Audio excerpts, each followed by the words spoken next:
guys, in the video la namba exercise 23 தான் பார்க்க போறோம். இங்க என்ன கொடுத்திருக்காங்கன்னா மிஸ்டர் ரவீந்திரவர் வந்து இந்தியன் சிட்டிசனா அவர் வந்து எம்ப்ளாய்மென்ட்காக சிங்கப்பூர் போறாராம். ப்ரீவியஸ் இயர்ல எப்போனா 1/9/2024ல 1989ல இவர் பிறந்திருக்காரு. அப்பத்துல இருந்தே இவர் வந்து இந்தியால தான் இருக்காராம். இப்போ இவரோட ரெசிடென்ஷியல் ஸ்டேட்டஸை கண்டுபிடிக்க சொல்றாங்க.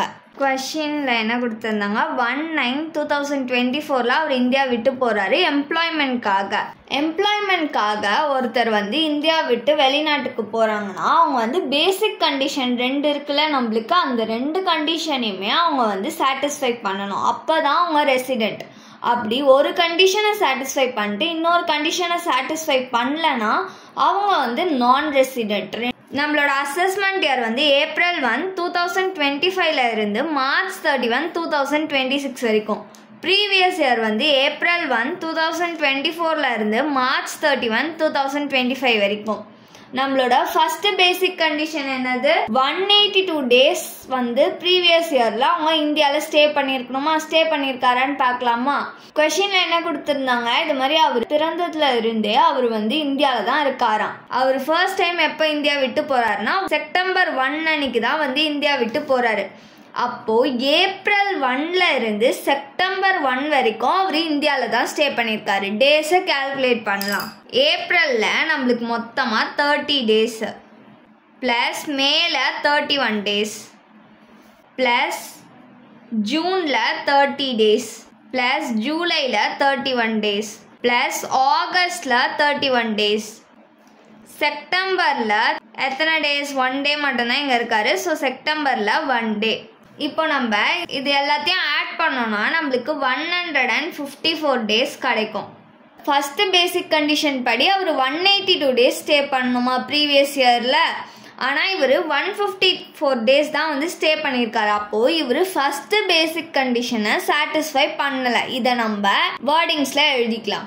First basic condition under section 6 of 1 கீழே 182 டேஸ் அப்படின்னா அதுக்கு மேலே வந்து ப்ரீவியஸ் இயரில் இந்தியாவில் ஸ்டே பண்ணியிருக்கணும் அப்படின்ற கண்டிஷனை இவர் சாட்டிஸ்ஃபை பண்ணலை. இப்போ அவர் வந்து ஃபர்ஸ்ட் பேசிக் கண்டிஷனை சாட்டிஸ்ஃபை பண்ணல. எம்ப்ளாய்மெண்ட்டை பொறுத்த வரைக்கும் அவர் 2 பேசிக் கண்டிஷனையும் சாட்டிஸ்ஃபை பண்ணணுமா. ஒரு பேசிக் கண்டிஷனை சாட்டிஸ்ஃபை பண்ணலனாலும் அவர் வந்து நான் ரெசிடென்ட் ஆயிடுவார். ஃபர்ஸ்ட் பேசிக் கண்டிஷனை அவர் சாட்டிஸ்ஃபை பண்ணல. செகண்ட் பேசிக் கண்டிஷனை சாட்டிஸ்ஃபை பண்றாரான்னு பார்க்கலாம். செகண்ட் பேசிக் கண்டிஷன் நம்மளுக்கு என்னது, ப்ரீவியஸ் இயர்ல 60 டேஸ் வந்து அவர் இந்தியாவில் ஸ்டே பண்ணியிருக்கணுமா. இவர் வந்து 60 டேஸ்க்கு மேலே ஸ்டே பண்ணியிருக்காரு.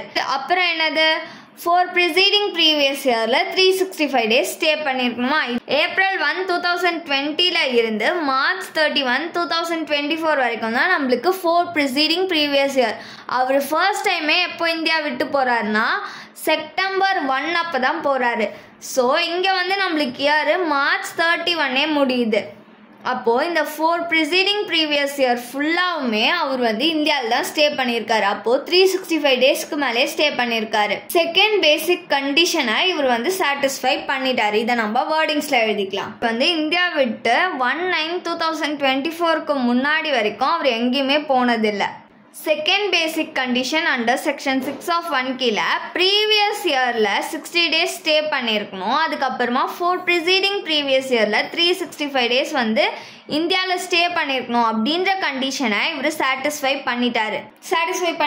2 கண்டிஷனில் ஒரு கண்டிஷனை தான் அவர் சாட்டிஸ்ஃபை பண்ணியிருக்காரு. இவர் வேலைக்காக இவர் வந்து வெளிநாட்டுக்கு போகிறாரு.